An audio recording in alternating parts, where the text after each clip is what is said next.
10 o'clock. Let's get pissed anytime we want. Yes! Give me a cheer if any of you live in Brighton. I love you all. I love Brighton. Give me a cheer if you love Brighton. It's the great place. It's a great place. I love it. I love it so much. I don't originally come from Brighton, but I've lived here quite a long time now. And quite honestly, I think Brighton is possibly the only place that I've ever lived that I can just leave my house, pop to the corner shop for a pint of milk, and come home 2 days later totally off my tits. You know what I'm talking about? I've seen you! No! I tell you what, there's a lot of things that bother me about Brighton, but I tell you, the one thing, and you may have noticed this too, the one thing that disturbs me the most about Brighton is that Harry Ramsden's is just a tad too close to the Sea Life Centre. You know, what's in that batter? I don't know. What's in that batter? But I tell you what though, Brighton is the public transport, come on, let's face it, the public transport in Brighton is a bit shit, isn't it? Yes! Oh my God, you're my fan club in the front row. But I just started using public transport again since lockdown, right? And I got quite excited because I actually got a train the other day. Oh, I know, how weird. And I got to Brighton Station very excited. Got my ticket at the ticket station, got to the ticket barrier, and that is where the problem started, ladies and gentlemen. Got to the ticket barrier, and standing there, this is no word of a lie, was a policeman with a sniffer dog. I know, you. She knows what I'm talking about. And the policeman stopped me. And he went, excuse me, madam, you're staggering. I was like, thanks, officer. Pretty hot yourself. He said, madam, my dog tells me you're on drugs. I said, seriously, I'm on drugs. You're the one talking to a fucking dog. But I tell you what, right, because nobody can go anywhere now, can they, because of COVID? And all the planes have stopped. And quite honestly, I don't really care about not going on a long-haul flight, because long-haul flights, oh my God, whenever I got on an aeroplane, there's always a fucking screaming kid, isn't there? For hours. You're flying in that silver tube for hours with a script, and there's people just cramped up. It's unbearable. Long-haul flights are unbearable.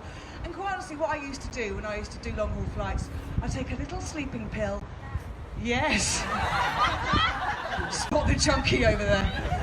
I'd take a little sleeping pill and a bottle of Prosecco. Yes. And I would be out like a light, and I would sleep all the way through that long-haul flight. Sleepy, sleep, lovely sleep until I reached my final destination. And I would wake up fresh as a daisy. And that's exactly how I lost my job as an air hostess. But has anyone been keeping fit during lockdown? No, look at the fucking state of you. Of course you haven't. But no, a lot of people have. They've been doing the Joe Wicks workout, haven't they?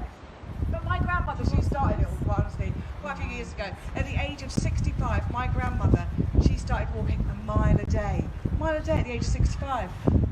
She's 85 now, we haven't got a fucking clue where she is. God bless Granny. You see her, let me know.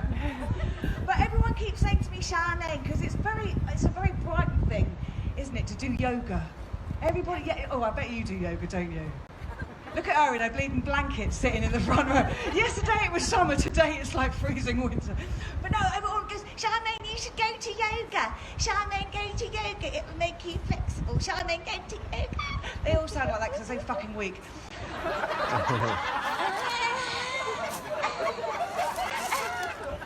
But believe me, ladies and gentlemen, I don't need yoga to make me flexible. Oh no.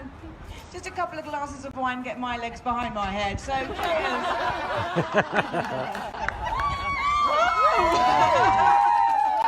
Anybody single in the audience? Yeah! A lot of ladies. Any men? You all shut the fuck up then, didn't you?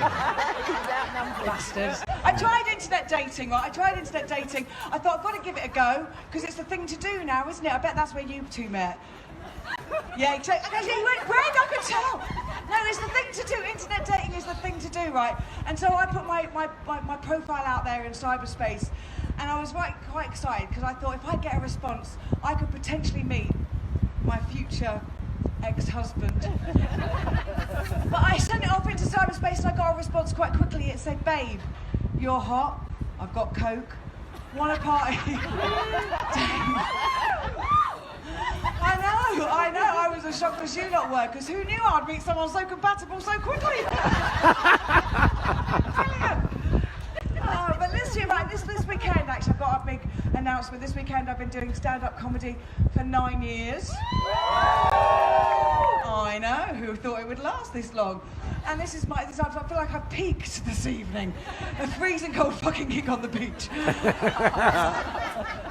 what I'm drinking to keep warm. But one of the reasons I started doing stand-up was, do you remember a comedian called Joan Rivers? Yeah, Joan Rivers was great, wasn't she? I mean, she did pass away a few years ago. But get this, right? I was gigging in New York about 7 years ago.